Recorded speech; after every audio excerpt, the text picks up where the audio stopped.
ప్రియులారా, ప్రభు అయిన యేసుక్రీస్తు వారి నామమున మీకు వందనాలు తెలియచేస్తుంటున్నాను. దేవుని యొక్క వాక్యంలో మనము ఆత్మీయముగా జన్మించడము అనగా తిరిగి జన్మించిన అనుభవంలో మనందరం నిలకడగా ఉండాలని, దానినే రక్షణ పొందడం అని, మారు మనసు పొందడం అని, తిరిగి జన్మించుట అని, విమోచింపబడడం అని అనేకమైనటువంటి మరి పేర్లతో సంబోధించడం జరిగింది. ఏదేమైనా ఈ లోకమును, పాపమును మనము విడిచిపెట్టి ప్రభు అయిన యేసుక్రీస్తు వారి యొక్క కృప ద్వారా ఆయన మన కొరకు, మన పక్షంగా, మన స్థానములో సిలువలో చేసినటువంటి ఆ యొక్క బలియాగములో, ఆ బలియాగమునందు, ఆ సిలువ రక్తమునందు మనము విశ్వాసముంచి మన అపవిత్రతను, మన పాపములను క్షమించమని ఆయన సన్నిధిలో మనము అడిగినప్పుడు, ప్రార్థించినప్పుడు యేసు ప్రభు వారి యొక్క రక్తము మన ప్రతి పాపములను కడిగివేసి మనల్ని పవిత్రులుగా చేసింది అని లేఖనం మనకి భరోసా ఇస్తుంది. ఆ విశ్వాసంతో మనము దేవుని కుటుంబములో క్రొత్తగా జన్మించిన శిశువుల వలె మనము చేర్చబడుతున్నాం. దేవుని కుటుంబములో మనము సభ్యులము అయ్యాం. ఇది దేవుని వాక్యం మనకు నేర్పిస్తున్న సత్యం. అలా దేవుని కుటుంబములో మనం చేర్చబడిన మనము ఆత్మీయముగా మనం వృద్ధి పొందాలి, మనము అభివృద్ధి పొందాలి అని దేవుని వాక్యం మరలా మనకి సూచనగా లేక హెచ్చరికగా ఉంటున్నట్టు చూస్తున్నాం. పేతురు కూడా తన విశ్వాసులకు ఆశీర్వాదాన్ని ఇస్తూ ఆయన చివరిగా ఇలా పలికినట్టు మనం చూస్తున్నాం. ఏమంటున్నాడు?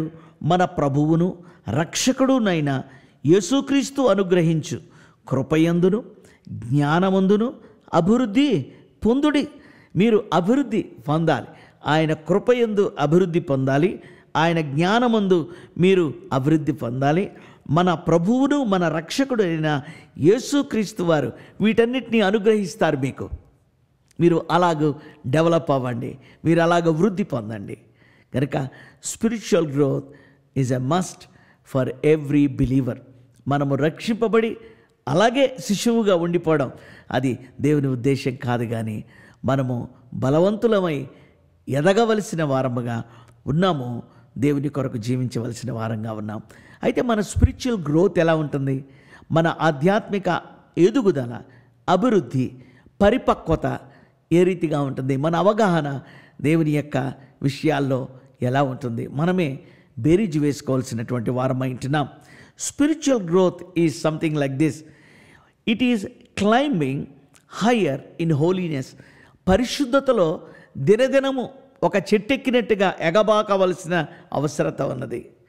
It's climbing higher in holiness. పరిశుద్ధతలో అంతకంతకు నేను, మీరు, మనందరం ఎదగాలి. It is digging deeper into the scripture. భూమిలోనికి ఏదో ఒక విలువైన బంగారం కొరకో, వెండి కొరకో త్రవ్వుకుంటూ ఒక గని కొరకు వెళ్తున్నట్టుగా it's something like digging deep. ఏంటి? లేఖనాల్లో ఉన్న సారాంశం, లేఖనాల్లో ఉన్నటువంటి వివరణ, లేఖనాల్లో ఉన్న శక్తిని it is a digging deeper into the scriptures. Spiritual growth is something drawing nearer to God in prayer. ప్రార్థనా జీవితంలో దేవునికి మునుపటి కన్నా ఇంకా దగ్గరగా సమీపంగా మనము అవ్వవలసిన వారమైంటున్నాం.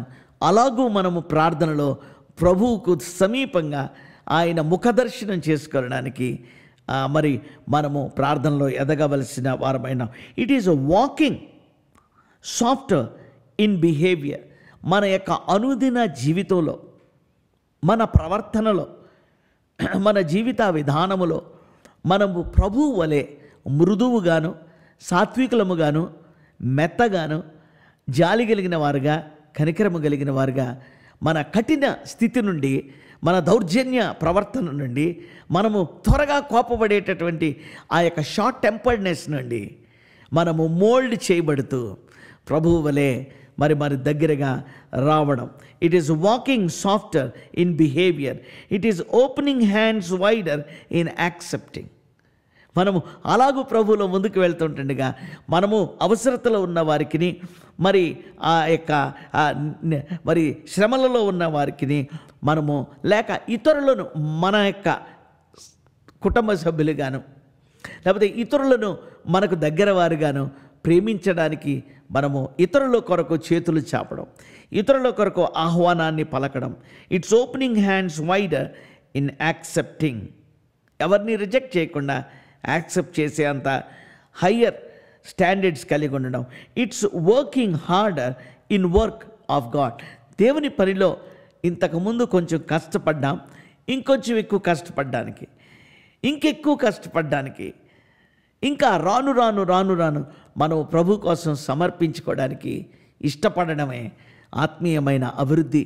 మనం ఎదుగుతున్నాం అని చెప్పడానికి మనము ఎప్పుడో ఇంతకుముందు కష్టపడ్డాం కదా, ఇప్పుడు నేనేమి చేయను అని అనడం కాదు, కానీ ఇంకా ఇంకా ఇంకా it's working harder and harder in the work of God. Seventhly, it's giving generously and cheerfully for God's work. దేవుని సేవ కొరకు ఇంతకుముందు ఇచ్చాం, అయితే ఇంకా దేవుని ప్రేమను రుచి చూస్తున్నాం కనుక, ఇంకా దేవుని యొక్క కృపలో ఎదుగుతున్నాం కనుక, ఇంకా ఆధ్యాత్మిక జీవితంలో వృద్ధి పొందుతున్నాం కనుక, మన యొక్క సంతోషంతో మనము గుప్పిలి విప్పి మన యొక్క ఆదాయంలో నుండి, సంపాదనలో నుండి ఆయన కొరకు మనం భాగములు ఇచ్చి సేవ ఇంకా విస్తృతంగా జరిగినట్టుగా ఆ జనరాసిటీ, ఆ దాతృత్వము మనలో పెరగవలసిన అవసరం ఉంది. కనుక ఇలాగూ మరి ప్రభువులో ఎదగడం అంటే ఇన్ని రకాలుగా వివరించబడింది. It's climbing hire in holiness, it's digging deeper into the scriptures, it's drawing near in prayer, it's walking softer in behaviour, it's opening hands wider in accepting, it's working harder in the work of the Lord, it's giving generously for God's work. ఈ రీతిగా మనము సాగి వెళుతూ మన ఆధ్యాత్మిక జీవితంలో మనము ఎదుగవలసిన వారమైన లేఖనంలో కొన్ని వాక్య భాగాల్ని చూద్దాం. మనం ఎలాగూ వాక్యం చెబుతుందో, మనము కృపను పొందాము, ఆ కృపలో మనకు అర్థమైనంత కృపలోనే ఉండిపోవద్దు, కానీ కృపను అపరిమితంగా పొందడానికి మీరు ఎదగండి, లేక సాగిపోండి, లేక విశ్వాసం అన్నది ఇంకా విశ్వాసంలోనికి సాగిపోండి అని చెబుతున్నటువంటి మాటలను మనం చూద్దామా? పేతురు రాసిన 2వ పత్రిక 3వ అధ్యాయము 18వ వచనంలో ఇలా అంటున్నాడు పేతురు రాసిన 2వ పత్రిక 3:18. మన ప్రభువును రక్షకుడనైన యేసుక్రీస్తు అనుగ్రహించు కృపయందును జ్ఞానమందును అభివృద్ధి పొందుడి అనేటువంటి మాటను మనం చూసాం. కనుక ఆయన కృపలోనే మనము ఉండిపోకుండా, మనము కృపలోను జ్ఞానములోను కూడా మనము ఎదగవలసినటువంటి వారమై ఉంటున్నాం. అలాగే మరి రోమా 1:17లో కూడా ఆయన విశ్వాసము ద్వారా మనము రక్షణలోనికి మరి వస్తున్నాము అనేటటువంటి మాట చెబుతున్నాడు. ఆ విశ్వాసము నుండి ఇంకా విశ్వాసములోనికి మనము సాగి వెళ్ళవలసిన వారమైన 1:17, రోమన్స్ 1:17. ఎందుకనినా నీతిమంతుడు విశ్వాసమూలముగా జీవించునని వ్రాయబడిన ప్రకారము విశ్వాసమూలముగా అంతకంతకు విశ్వాసము కలుగునట్లు దేవుని నీతి దాని యందు బయలుపరచబడుచున్నది. కనుక విశ్వాసము అంతకంతకు మరి మనము విశ్వాసము కలిగి ఉన్నాము, అక్కడే మనం ఫుల్ స్టాప్ పెట్టేయకుండా ఇంకా మనము అభివృద్ధి పొందవలసిన వారమైనా. మూడవదిగా మనం చూసినట్లయితే ప్రియులారా, మనము ఇంకా ఎలాగూ ఎదగాలి. ప్రకటన గ్రంథం 22వ అధ్యాయం 11వ వచనములో ఆయన చెప్తూ ఇలా అన్నాడు. ఏమంటున్నాడమ్మా? అన్యాయము చేయువాడు ఇంకను అన్యాయమే చేయనిమ్ము, అపవిత్రుడైన వాడు ఇంకను అపవిత్రుడుగానే ఉండనిమ్ము, నీతిమంతుడు ఇంకను నీతిమంతుడుగానే ఉండనిమ్ము. నీతిమంతుడుగా ఉన్నావు, ఇంకా నీతిమంతుడిగా నువ్వు ముందుకు సాగి వెళ్ళిపో. పరిశుద్ధుడు ఇంకను, నువ్వు పరిశుద్ధతలో ఉన్నావు కానీ ఇంకా పరిశుద్ధతలోనికి నువ్వు వెళ్ళు. పరిశుద్ధుడు ఇంకను పరిశుద్ధుడుగానే ఉండనిమ్ము. చాలండి. కనుక పరిశుద్ధులుగాను, నీతిమంతులు ఇంకా నీతిమంతులుగాను, పాపాత్ములు ఇంకా పాపాత్ములుగా ఉండని. ఒక దినం రాబోతుంది, ప్రభు ప్రతి దాని విషయం కూడా లెక్క తీర్చేవాడుగా ఉంటున్నాడు. ఆయనే మనకు తీర్పు తీర్చి న్యాయం చేకూర్చేవాడుగా ఉంటున్నాడు. కనుక మనము కృప నుండి అధిక కృపలోనికి, విశ్వాసము నుండి అధిక విశ్వాసములో నుండి, మనము పరిశుద్ధత నుండి పరిశుద్ధతలోనికి, మనము పవిత్రత నుండి పవిత్రతలోనికి సాగి వెళ్ళిపోవలసినటువంటి వారమై ఉంటున్నాం.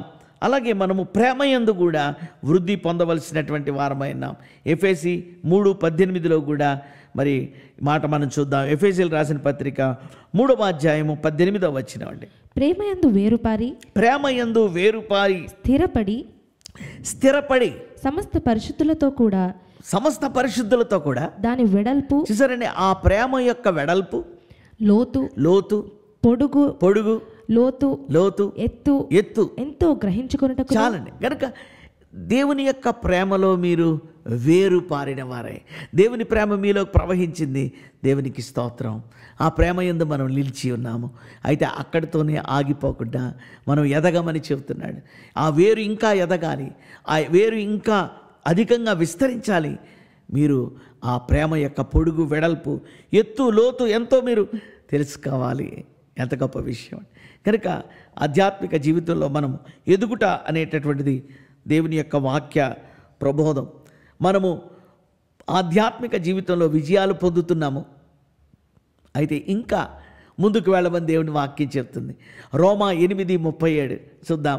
రోమా 8:37 చదువుదాం. రోమా 8:37. అమ్మ, అయినను మనల్ని ప్రేమించిన వాని ద్వారా వీటన్నిటిలో అత్యధిక విజయము పొందుచున్నాము. మనకెన్నో కష్టాలు ఉన్నాయి, మనకెన్నో నష్టాలు ఉన్నాయి, ఇబ్బందులు ఉన్నాయి, ఇరుకులు ఉన్నాయి, మనకు సమస్యలు అనేకమైన ఉన్నాయి. వీటన్నిటిలో కూడా ప్రభువును బట్టి మనము అత్యధిక విజయము పొందొచ్చు ఉన్నాము. మనము విజయం పొందాము, ఇప్పుడు అత్యధిక విజయం పొందుతున్నాం. From victory to victory. చూసారా దేవుని బిడ్డలారా, ప్రభు మనకి వీటన్నిటిని ఇవ్వడానికి సమర్థుడు. ఆ రోజుగా మనం చూసినట్లయితే తిమోతికి రాసిన 2వ పత్రిక 3వ అధ్యాయం 16-17 వచనాలు. దేవుని యొక్క వాక్యములో ఎదగాలి. మనము ఆ వాక్యమును కూడా గ్రహించిన వారంగా మనం ఉండాలి. దైవజనుడు సన్నద్ధుడై ప్రతి సత్కార్యమునకు పూర్ణముగా సిద్ధపడి ఉండునట్లు దైవావేశము వలన కలిగిన ప్రతి లేఖనము ఉపదేశించుటకును ఖండించుటకును తప్పుదిద్దుటకును నీతియందు శిక్ష చేయుటకును నీతియందు డిసిప్లిన్ చేయడానికి ప్రయోజనకరమై ఉన్నది. ఇవన్నీ చేయడానికి మీరు సామర్థ్యత సంపాదించుకోవాలి. So grow in the word of God.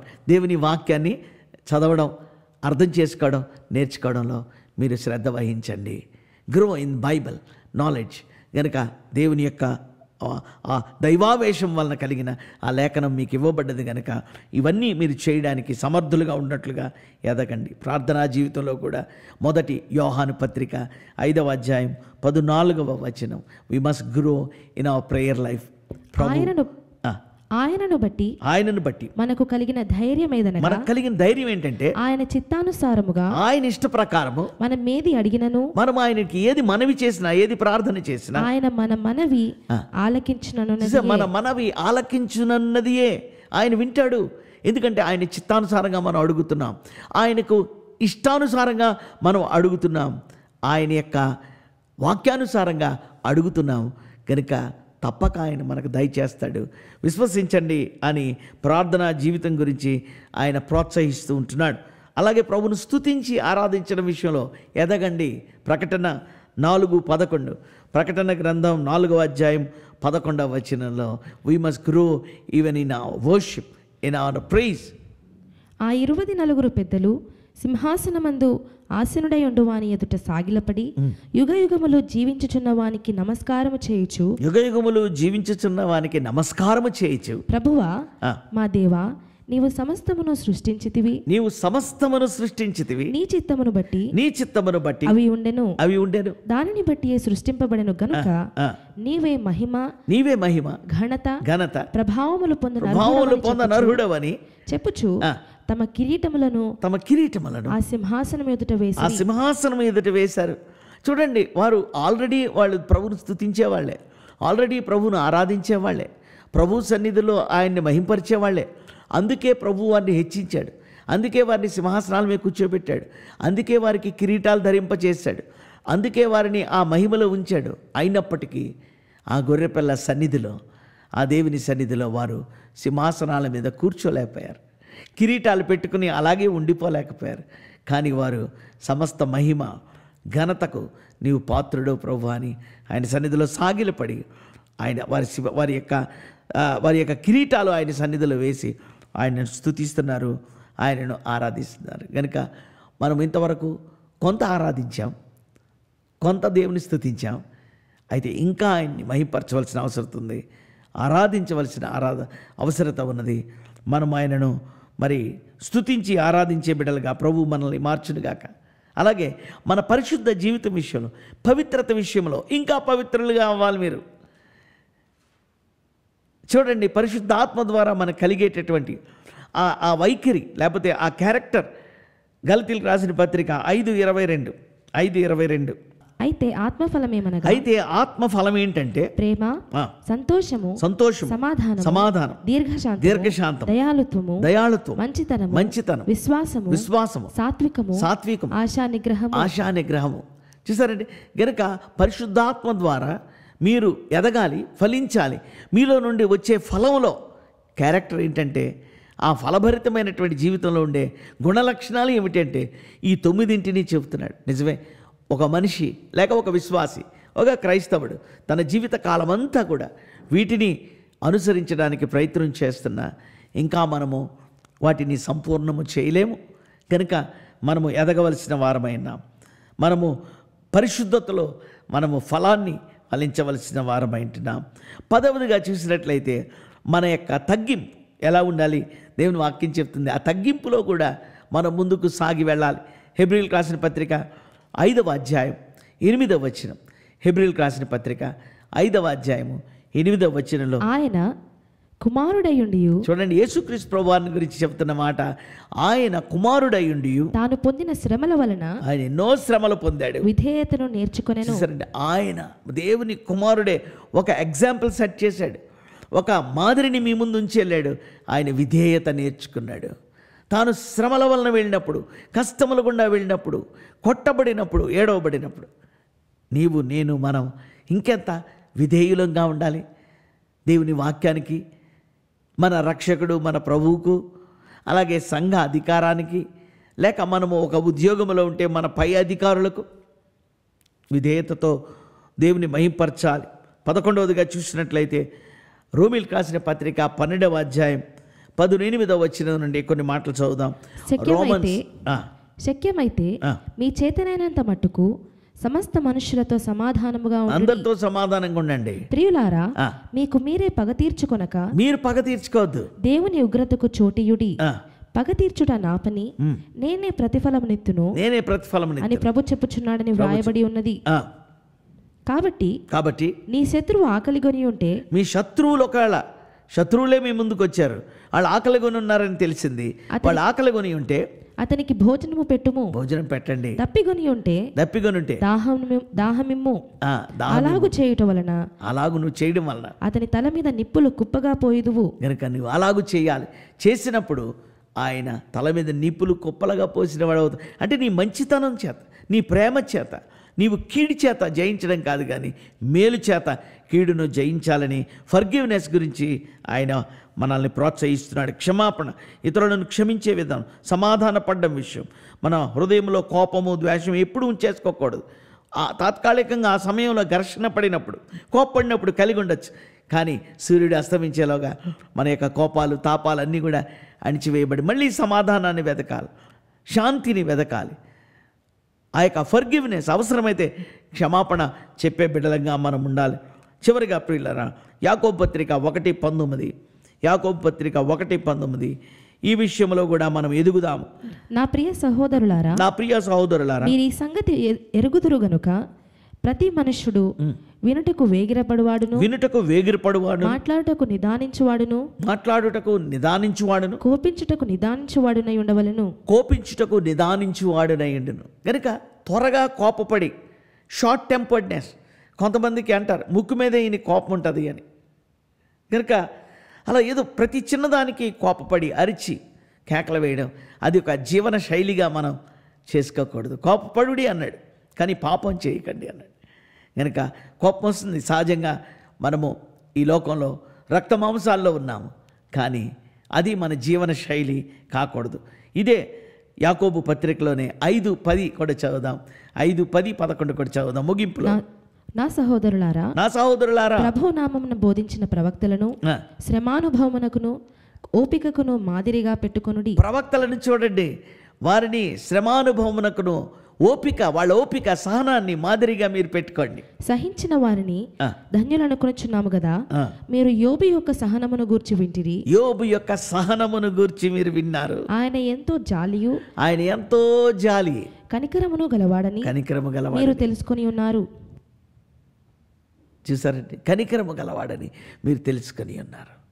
దేవుని బిడ్డలారా, ఇది నాన్న ప్రభు మనల్ని ఆత్మీయ అభివృద్ధి పదంలో సాగి వెళ్ళమని ఆయన చెప్తూ ఉంటున్నాడు.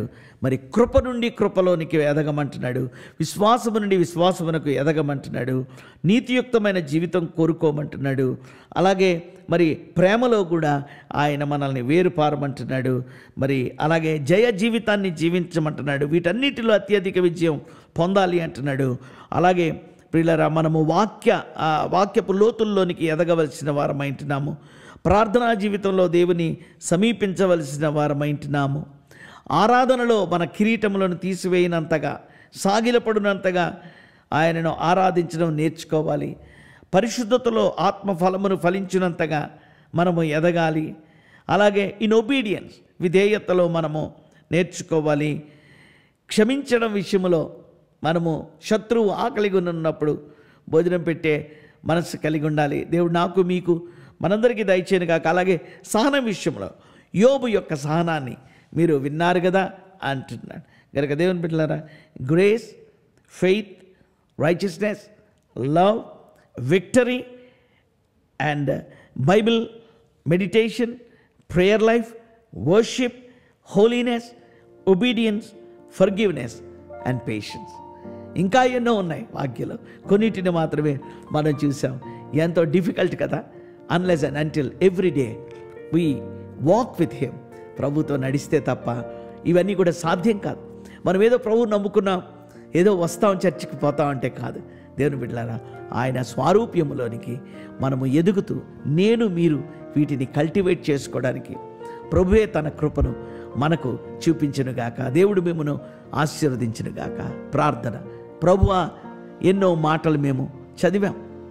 నీ లేఖనం సత్యం, నీ లేఖన సారాంశం యథార్థమైంది. అందులో మస్టు లేదు, అందులో ఏ విధమైన కల్మషం లేదు. అయినా సహాయం చేయండి. ఈ సంవత్సరంలో ప్రభువా, నీ అడుగు జాడల్లో నడిచి నీ లేఖనానుసారమైన నైనా ఎదుగుదల, అభివృద్ధి ఏ విషయాల్లో ఉండాలో మాతో నాయన కొన్నిటిని ముచ్చటించాం. వాటన్నిటిలో కూడా మీరు ఇంకొక అడుగు ముందుకు వేయటానికి, సాగిపోవడానికి కృపనిమ్మని, మేము ఎక్కడున్నామో అక్కడే ఆగిపోకుండా, అక్కడే అణిగిపోకుండా, అక్కడే ఫలము లేకుండా నాయనా ఎండిపోకుండా, మీరే పచ్చని చిగురాకు వలె నాయనా మేము వర్ధిల్లునట్లుగా, నాయనా తండ్రి అభివృద్ధి పొందినట్లుగా, ఫలభరితంగా ఉన్నట్టు కృపనిమ్మని యేసు ప్రభువు నామమున ప్రార్థించి వేడుకొనుచున్నాము తండ్రి. ఆమేన్. తండ్రి అయిన దేవుని ప్రేమ, ప్రభువైన యేసుక్రీస్తు వారి కృప, పరిశుద్ధాత్మ దేవుని అన్యోన్య సహవాసం ఇప్పుడు ఎల్లప్పుడూ సదాకాలము మనందరికీ తోడుగా ఉండి నడిపించునుగాక. ఆమేన్. ఆమేన్. God bless you.